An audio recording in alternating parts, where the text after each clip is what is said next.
I was really concerned about getting that in the right spot, but everything's looking good.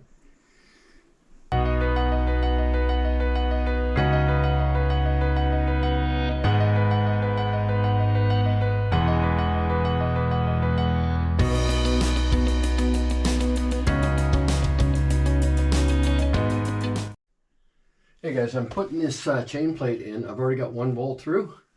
This is one of the the knees that I replaced. I still have a little bit of aesthetics to clean up here on this knee, but it's structurally it's fine. I may expand some of this fiberglass a little bit further down. So what I'm doing is I've got this. Let me take this back off so you guys can see what I'm doing.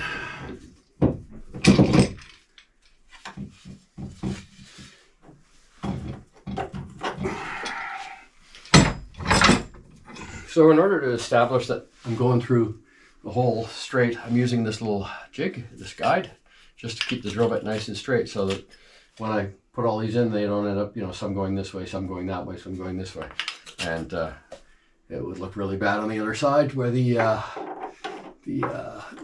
other plate will be to support the back side. So what I'm going to do is I'm just finding a hole with the drill bit, the 1/2-inch drill bit. That's what size I'm using, and I'm going to clamp this in place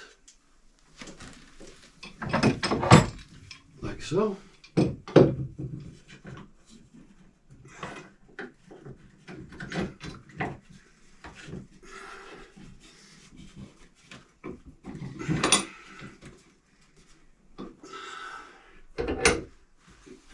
want to make sure that's actually on the surface, nice and straight and level.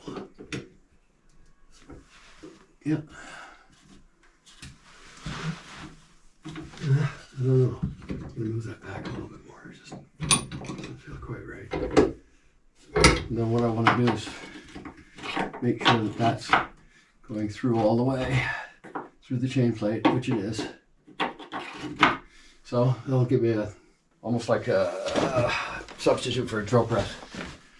So first thing I'm going to do is use a brand point drill just to establish the center, and let's see if we can get the drill in there. Okay.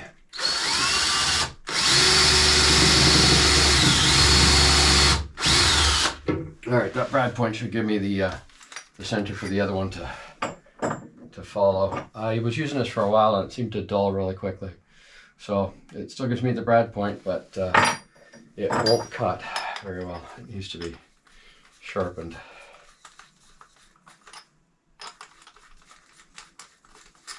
All right, there's my 1/2-inch drill bit in there.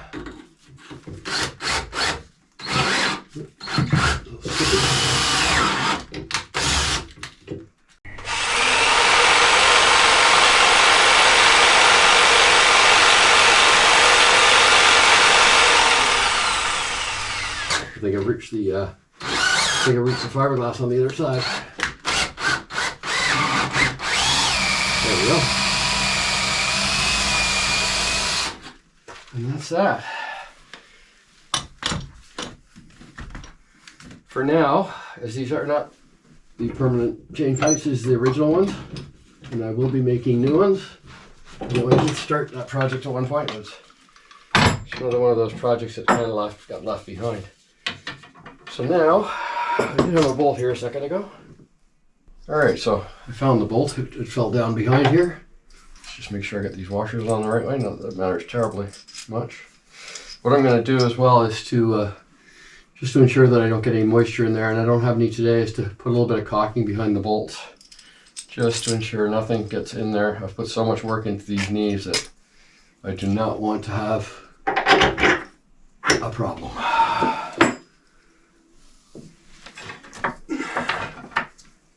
Hit another washer. There we go. Right.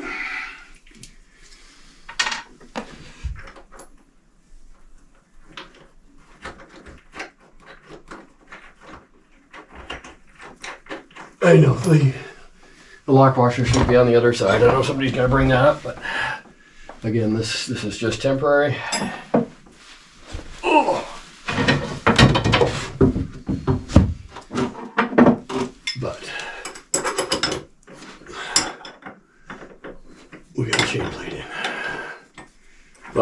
few chain plates in actually. This would be number 3. It's actually in its permanent position.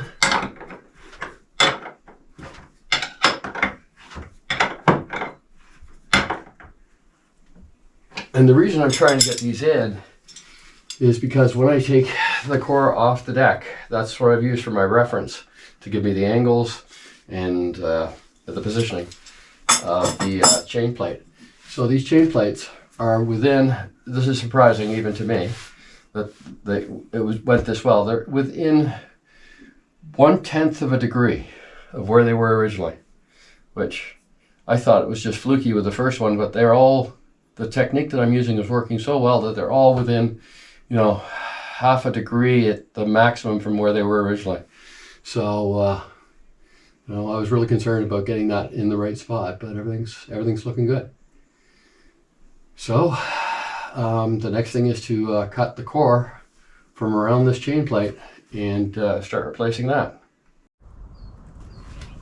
So the chain plate that I've installed down below is now protruding as it should be in the exact same position as it was originally.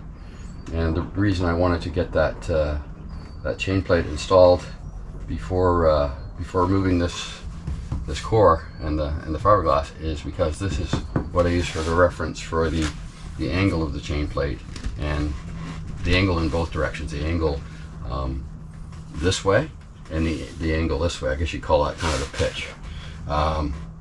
So that's why I did that. Maybe I'll show you exactly.